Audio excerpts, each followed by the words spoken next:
السلام علیکم ورحمۃ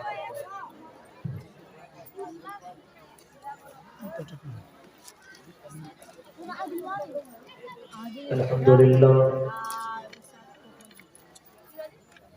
الحمدللہ نحمده ونستغفره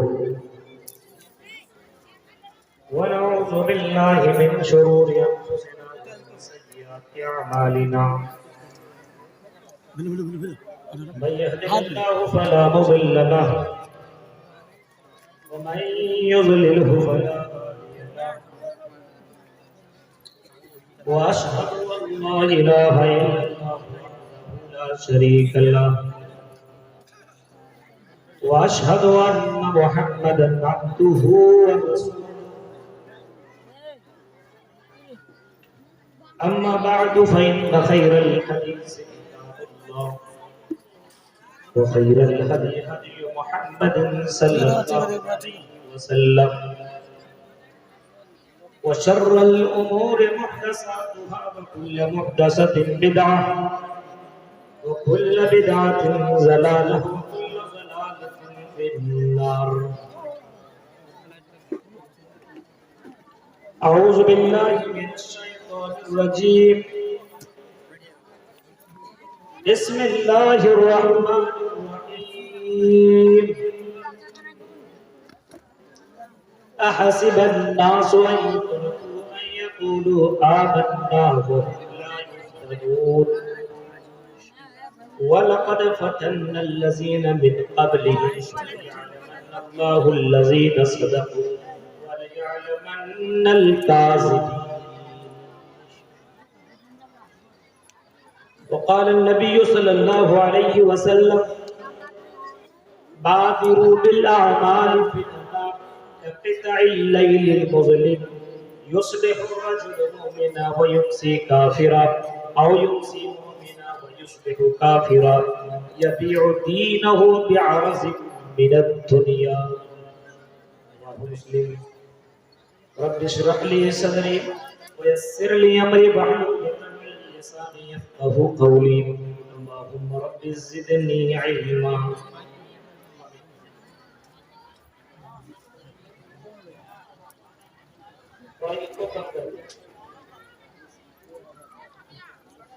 قابل احترام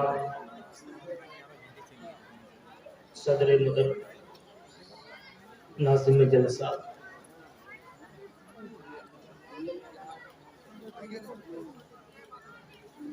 ہیرم اور اس کے قرب و جوار سے آئے ہوئے معزز سامعین حضرات، اسلامی بزرگوں، نوجوان دوستوں، پیارے بچوں، پردہ نشین عورتیں، رات کافی گزر چکی ہے. جو رسم اور رواج چلتا آ رہا ہے ہمارے درمیان کہ پوری رات تقریر ہوئی، اب ہم اس مجلس کے اندر چینجنگ آنی چاہیے. وہ دور گیا کہ لوگ رات بھر تقریر سنا کرتے تھے. ہمارا ایمان اتنا مضبوط نہیں ہے کہ ہم پوری رات تقریر سنیں. جو قوم جمعے کا خطبہ سننے کو تیار نہ ہو وہ پوری رات تقریر کیسے سن سکتے؟ آپ اندازہ اس بات سے لگا سکتے ہیں اتنے بڑے بڑے مقررین، اتنے بڑے بڑے عالم موجود ہونے کے باوجود اس کام کو ہم اور آپ نہیں کر پا رہے. 1 بجے تک میکسیمم پروگرام چلائیے اور 1 بجے ختم کر دیجیے. جتنے پبلک آئے سب کو بتا دیا جائے 1 بجے رات تک پروگرام ہوگا. اس کے بعد آپ اپنا اپنا بھائی چلے جائیں. 2 بجے آپ پروگرام دیجیے گا. ظاہر سے بات ہے جو ظہر عصر مغرب عشاء فجر کوئی نماز ہی نہ پڑھے، جمعے کے دن جائے وہ بھی لیبل لگانے کے لیے جائے، اس کی نظر میں تقریر اور اس کی نظر میں قرآن کی آیتیں کیا ہے آپ سمجھ سکتے ہیں. ہمارا ایمان اتنا مضبوط نہیں ہے، اتنا مضبوط نہیں جتنا ہم اور آپ سمجھ رہے ہیں. اشتہار ہی میں لکھ دیا جاتا حتی مطلع الفجر. اشتہار بنانے کے بعد اس جملے کو کاٹ دیجیے نا. اب ظاہر سی بات ہے ہمارے یہاں عورتوں کا بھی پروگرام ہوتا ہے، بچے ہیں، گھر کا معاملہ ہے، اس کو مد نظر رکھتے ہوئے پروگرام کو شارٹ کیجیے، اور جو مقررے 2 گھنٹہ کرنے والے ہیں اس کو 1 گھنٹہ دیجیے، کم کریے، لیکن مدلل طریقے سے اور جامع طریقے سے پروگرام کروائیے، تبھی فائدہ۔ میں نے قرآن کریم کی سورہ عنکبوت سے ایک آیت آپ کے سامنے پڑھی ہے، اور صحیح مسلم سے ایک حدیث آپ کے سامنے میں نے رکھی ہے۔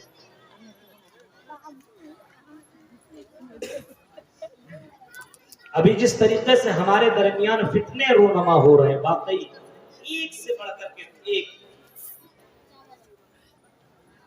ہم اور آپ یہی سمجھ رہے ہیں کہ ہم بس مسلمان گھر میں پیدا ہوئے، ہماری کوئی آزمائش نہیں، بس ہم مریں گے اور داخل جنت کے اندر داخل ہو جائیں گے۔ اچھا خاصا نام ہے، گھر خاندان سب مسلمان ہیں، قرآن کہتا ہے نہیں مسلمانوں یہ تمہاری سوچ نہایت ہی غلط ہے۔ احسب الناس ان يتركوا ان يقولوا آمنا وهم لا يفتنون، کیا لوگوں نے یہ گمان کر رکھا ہے حسب الناس ان يتركوا کہ وہ چھوڑ دیے جائیں گے، ان کو آزمایا نہیں جائے گا، ان کو چیک نہیں کیا جائے گا، ان کا امتحان نہیں لیا جائے گا؟ کیا تم نے یہ گمان کر رکھا ہے؟ اگر تم نے یہ گمان کر رکھا ہے تو تمہارا یہ گمان غلط ہے۔ وَلَقَدْ فَتَنَّا الَّذِينَ اللہ کہتا میرے بندو، اے دنیا کے لوگوں، ہم نے تم سے پہلے بھی لوگوں کو آزمایا ہے۔ اے امتی محمد یا سن لو، تم سے پہلے 69 امتیں اس دنیا کے اندر رائیں، ہم نے انہیں بھی آزمایا، ہم نے انہیں بھی چیک کیا، ہم نے ان کا بھی امتحان لیا۔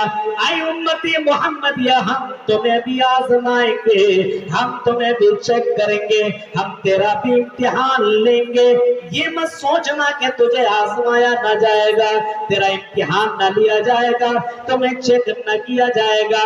فَتَنَّ الَّذِينَ مِن قَبْلِهِمْ فَلَيَعْلَمَنَّ اللَّهُ الَّذِينَ صَدَقُوا وَلَيَعْلَمَنَّ الْكَاذِبِينَ، ہم یہ دیکھیں گے کون جھوٹا ہے اور کون سچا ہے، ہم یہ چیک کریں گے کہ کون واقعی سچا مسلمان ہے، ہم یہ دیکھیں گے واقعی زبان سے جو اقرار کرتا ہے اشہدو اللہ الہ الا اللہ واشہدو ان محمد رسول اللہ، اقرار کو اللہ تعالیٰ کا کر رہا ہے، محمد رسول اللہ کی رسالت کا بھی کر رہا ہے، کیا کہ اللہ کی ذات کے اوپر یہ بھروسہ ہے کہ نہیں ہے، اللہ کے اوپر توکل ہے کہ نہیں ہے، محمد تو رسول مان رہا ہے، کیا محمد رسول اللہ کو واقعی رسول مانتا ہے کہ نہیں ہے؟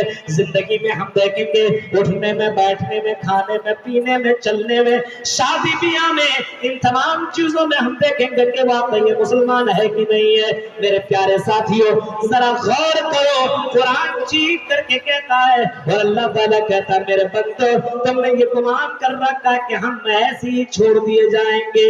میرے بھائیوں اس دور فتن کے اندر دیکھو، اس فتنے کے دور کے اندر دیکھو، ہزار فتنے ہمارے درمیان رونما ہے، ہزار فتنے۔ میرے بھائیو فتنوں سے بچنے کی کوشش کرو، جن فتنوں سے اللہ کے نبی صلی اللہ علیہ وسلم نے خود بچا کرتے تھے اور یہ دعا مانگا کرتے تھے اللہم انی اعوذ بک من الفتن، اے اللہ مجھے فتنوں سے محفوظ عطا فرما۔ صحابہ کو بھی آپ نے سکھایا اور صحابہ کو بھی آپ نے کبھی بتایا، کبھی آپ نے فرمایا اے صحابیو تم اپنی زبان سے فتنوں سے بچنے کی کوشش کرو اور اللہ سے پناہ طلب کرو۔ صحابہ نے محمد رسول اللہ سے جب یہ جملہ سنا تو صحابہ کرام یہی کہا کرتے تھے نعوذ باللہ من الفتن ما ظہر منہا وما بطن، اے اللہ جو ظاہری فتنے، جو باہری فتنے، جو ظاہری فتنے ہیں اس سے بھی محفوظ کر اور جو باطنی فتنے اس سے بھی حفاظت فرما۔ یہ صحابہ کرام اپنی زبان سے دعا مانگا کرتے تھے۔ آئیو فتنوں سے بچنے کے لیے صحابہ کرام دعا کیا، بہت سارے فتنے، ابھی ایک سے ایک فتنہ بھی اٹھائے نا۔ ہمارے ہاں تو شرک بدعت کا بھی بہت بڑا فتنہ ہے،